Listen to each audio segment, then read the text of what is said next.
Hi, thanks so much for joining in. You're watching Your Money Matters on NDTV Profit, and usually I attempt to make personal finance simple, easy to access for you.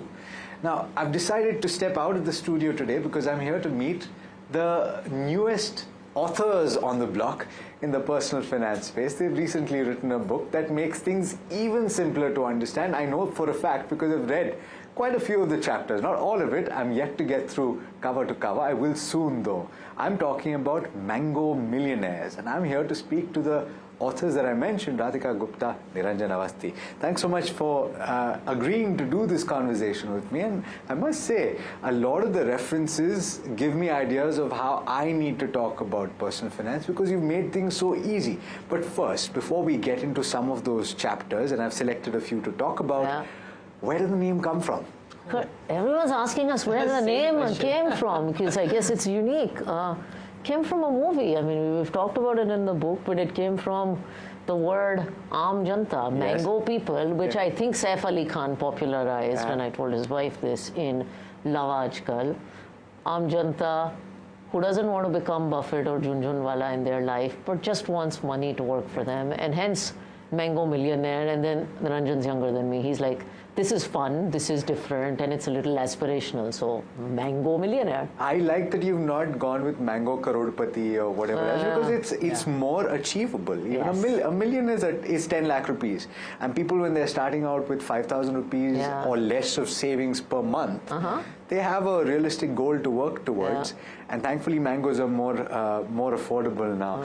But let's talk about some of these aspects, and I have chosen, I will enumerate chapters 3, 4, 5, 6, and then a couple of chapters after. And very interestingly, as you've done quite a bit in this book, you've chosen to have Bollywood references because people understand Bollywood.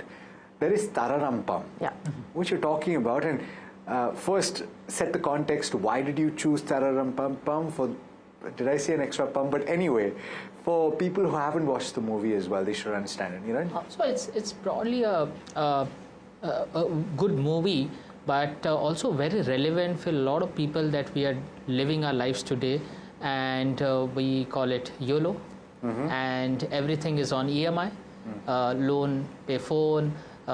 You go for a movie also. You can pay it with a credit card today. So a conscious use of credit card or debt rather is very, very important.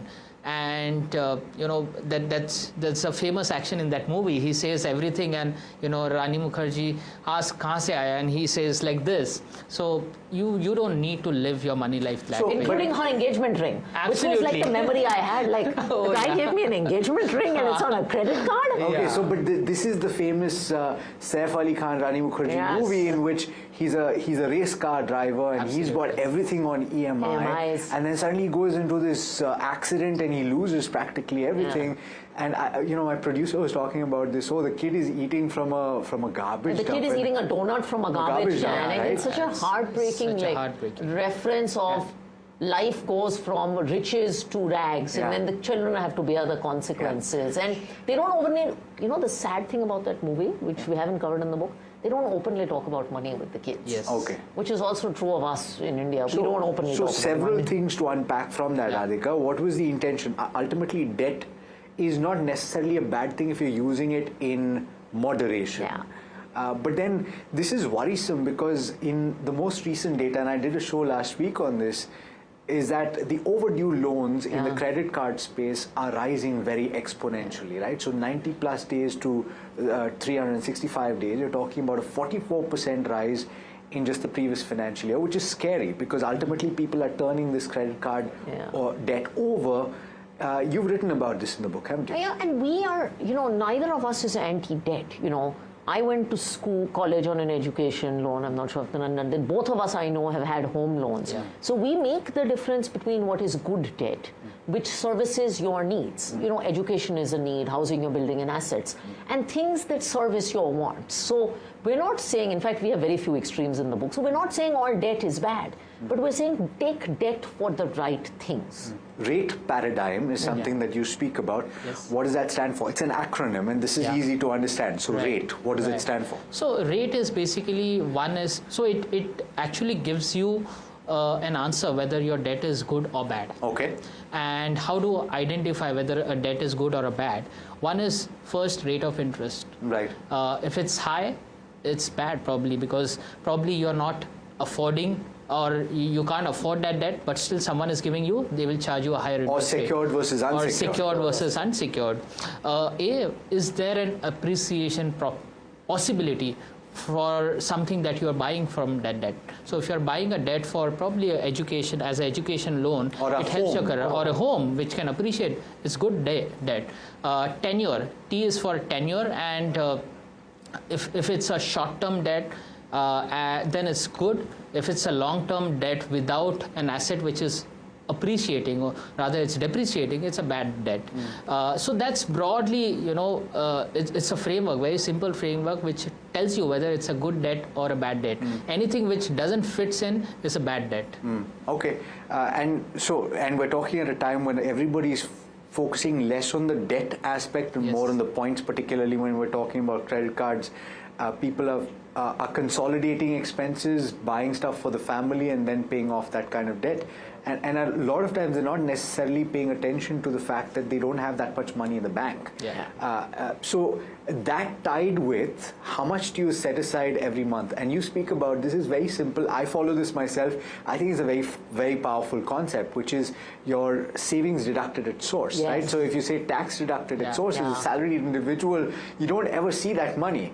But why is savings deducted at source such a powerful thing? So I love that word, because a lot of young people come to us and they say, I don't have any money to save because dinner pe bhi jana hai or iPhone bhi kharidna hai, and of course we have all these wants. And my argument to them is, well, you still pay tax, right? Because the taxman deducts it at source.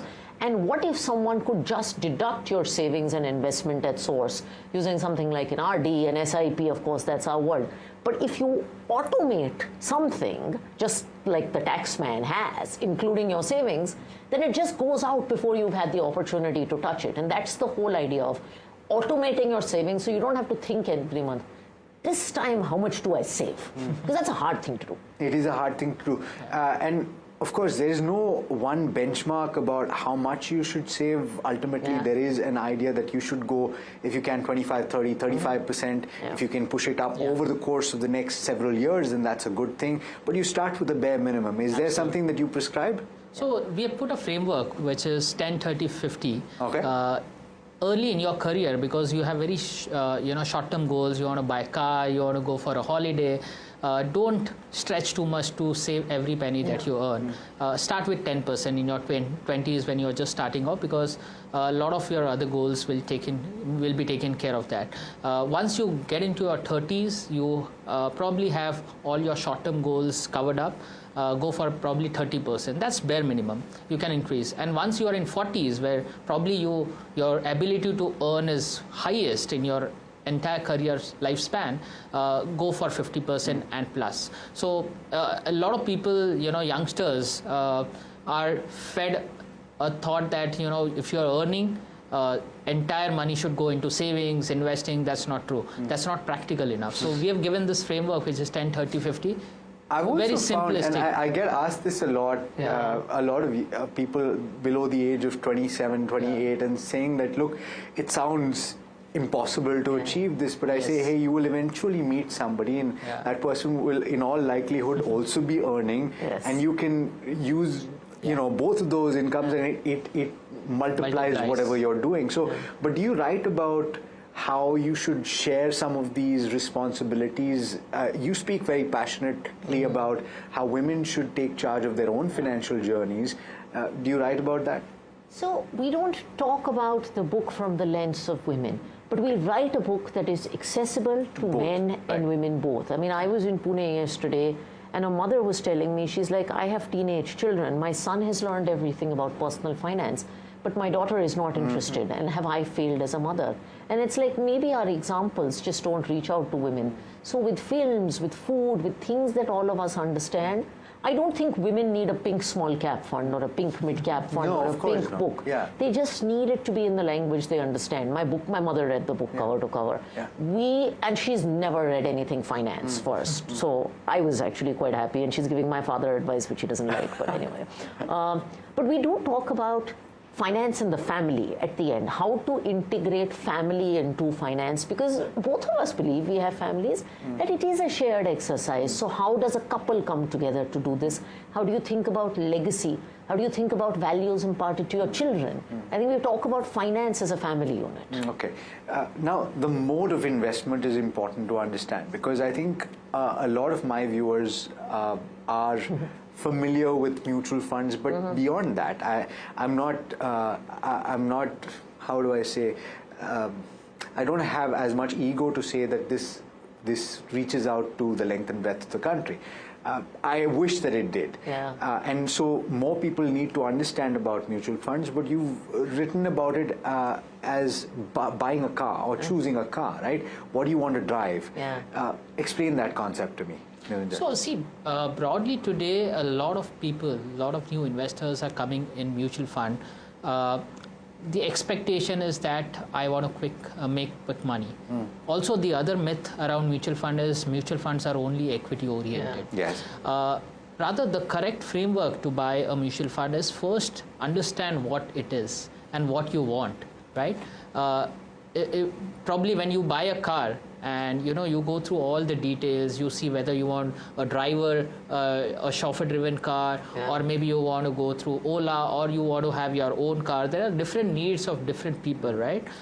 Mutual funds, or rather selecting any financial product, is that way. So if you like driving your own car, you can go directly and invest in equities, but you need to spend a lot of time, especially in a city like Mumbai, you need to spend half an hour just to find a parking. So all these practicalities, in investing also you need to see how much time you can give to research.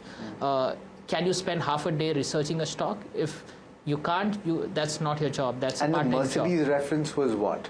So something or Mercedes, I remember It's that one. Maruti or Mercedes. Maruti or a Mercedes. So what is that reference? Is it the same reference? Yeah. So it's broadly, so Maruti is basically, or Maruti or rather Mercedes, I mean, it's not selecting to currently, I mean, what do you want to, or how do you select a mutual fund? That reference is more to do what do you want. Sure. Whether you want to save for a Maruti or a Mercedes, according to that like you plan that. it. We also, I think, use it in the context of active versus passive funds. So your Maruti might be your passive option, your store-bought pizza, and your Mercedes might be your high-end option, but you pay more for a Mercedes. Absolutely. So it's not very passive. So it's in that context. So it could also be a conversation with regard to mutual funds versus other products that you have in the space, right? So you go up the value chain, and ultimately they're there to serve a purpose. And we're talking at a time when you are waiting for your approval for SIF. SIF, yes. Right? And we have spoken about it. In fact, Money-wise, the last time we spoke was about that. It was about SIF. But it's not for everybody. Yes. Like, for example, I would today say that I don't necessarily need a Mercedes. And which is okay, because, if you buy a luxury car, there is a cost of maintaining it. Yeah. And if it gets a dent, then there's an issue with it. And there are a whole bunch of issues around that ecosystem. So when you buy a SIF, there's a cost of understanding it. And the chapter's title, Choose Your Own Ride, right? Even within mutual funds, there's a myth that it's all equity, it's all simple. We have the range. We run from overnight funds to small cap funds in SIF. You choose your ride. So speaking of ride, the risk and the ride. This is probably one of my favorite chapters. And are you taking risk for the wrong ride, basically, right? So explain this concept, and I think this is the most important thing for somebody to understand before they venture out into the capital markets, because the expectations and what they eventually get sometimes is completely dislocated. In fact, we put the risk, I just realized, we put the risk chapter before the return chapter. Yeah. And I think it's my favorite chapter and analogy too, because I feel we've been taught that risk is a bad thing. Yeah. Now, if you didn't take risk, you should be sitting in a bank account, right? So investing is about taking risk. It's about taking the risk that's right for you. And what we say is everybody goes to an amusement park. Like my father is a roller coaster guy. He goes to an amusement park and he wants the roller coasters, otherwise he gets bored. My mother is a carousel person, right? She just can't handle the risk of roller coasters. And I think the key in investing on amusement parks is you should take enough risk so that you don't get bored, but you should not take so much risk that you throw up and get dizzy at the end of the day. And that answer could be different for different people. And That's what we try to, and then we give frameworks for taking risks. You know, and this is fascinating because if you think about it, from a physiological standpoint, when you are younger, because of, and you can research it, your fluid, right? Ultimately, you are able to go on roller coasters that you won't be able to go on 20 years hence. You wish you could, but you just can't. So therefore, your risk-taking ability over the course of the lifetime that you have is definitely going to diminish. It's such a powerful concept. It's getting me thinking right now. I didn't think of that angle. I don't know if you did, but now Alex has given us a new angle. It's a very different angle. It's a good angle. It's actually a good angle. But tie that to return expectations, because ultimately you delve into products that don't necessarily match with your own risk-taking ability, only because you have not married the two, you have not thought about the two. Is that the biggest problem that mutual fund investors currently face? Yeah, absolutely, because everyone wants a return what his or her friend has made in maybe some XYZ stock, which he doesn't have any clue about. So hence we've also put a framework, we've called it RRR. Right? Okay. You while choosing a financial product, you first look at the runway, what period you want to invest. The second R is risk, how much risk you can take. And third is return. The return comes last. How much return you want? How much is enough for you? Like if you want to save for maybe your child's education over the next 10 years, even a 10-12% return can take care of everything. You don't need to invest probably or expect a return of 20-25%, because in that expectation you will lose your patience, you will take wrong decisions. So probably RRR framework we have put it, and it works well while choosing any financial product, or rather what your expectations are. Setting that expectations are very, very important. You've spoken about asset allocation and diversify. You can't say it enough times. I wish I could say it more times, but then talk about why this is an issue, because, and you've given a pretty simple example what happened in 2008. 100% equity portfolio. Mine. Oh, it was yours? It was mine. I don't know who mentioned that, but it was mine. It was mine. So and you lose a significantly more amount of money compared with a diversified portfolio. Tell me about your story. No, it's my public, and it's my greatest investment mistake. I got a lot of bonuses on Wall Street in 5, 6, and 7. And I was lazy for a couple of years to invest. And I invested everything at the peak of 2007, 100% equities. Oh, wow. And you know what happened in 2008. And then coincidentally, and this tells you the importance of asset allocation, we had to come back to India we wanted to come back to India in 2009 to start Forefront Capital, for which we needed net worth to meet the regulatory requirements. Markets hadn't bounced back. So we actually withdrew capital because we had no fixed income at serious haircuts. Oh my God. And that's why I think this whole, and I think in the last few years people have forgotten fixed income, unfortunately. I heard a saying today that large cap is the new fixed income for people, and private markets are the new equity. So people have, just... No, this is very true. People have forgotten fixed income. So, but I think it's more to do with the problem that people are watching large investors. And I will say that we interviewed Vijay Kedia yesterday, and he was saying that I have more cash and liquid equity than I have at any point of time in my history. He was saying 25 to 30% of his portfolio is now in large cap stocks and in cash. So he was talking about it from his perspective, but his manner of equity portfolio creation is going to be incredibly different from the average Indian Aam Aadmi, right? Or Aam Janta, as you point out. But talk about this, right? So why do you say that fixed income absolutely must be a part of your portfolio? I think the reason that a lot of people have been disenchanted by it is purely the tax side of things. And I keep saying it, you shouldn't make investment decisions based on tax. Yeah, see, absolutely what has happened in last 5 years, people haven't seen negative returns in equity. And I was just looking at data on a 1 year rolling basis. In last 5 years, there have been only 40 days in last 5 years where 1 year return has been negative, which is just 3% of the entire observations. If you go back 20 years, this number from 3% increases to 30%. Now imagine the expectations that people have from equity is very, very high. वो नई बहू आती है उससे जो expectations होता है, it's like that. So it's very, very different. The beauty is market always teaches us the lesson, but in a hard way. People are today talking, okay, people who have invested in last 1 year, their returns are negative. Just bracing कि मेरा capital वापस आ जाए. People who have made maybe 10, 20, 12% returns in last 2 years, they are saying, oh, I could have made 20% returns. So the expectations will always be higher. And I think so over the next 1 year or so, or whenever this normalizes, people will start looking at debt. Debt is basically a cushion to your portfolio. It is needed.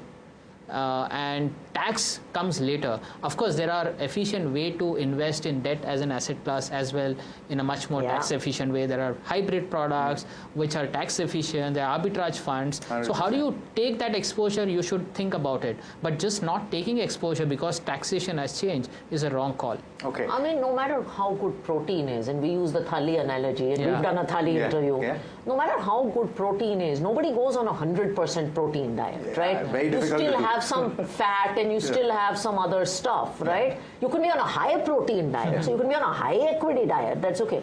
But on a 100% protein diet, absolutely. Right? And no, and speaking of expectations, suddenly I got struck by this conversation that I had with somebody waiting for appraisals, right? Oh, God.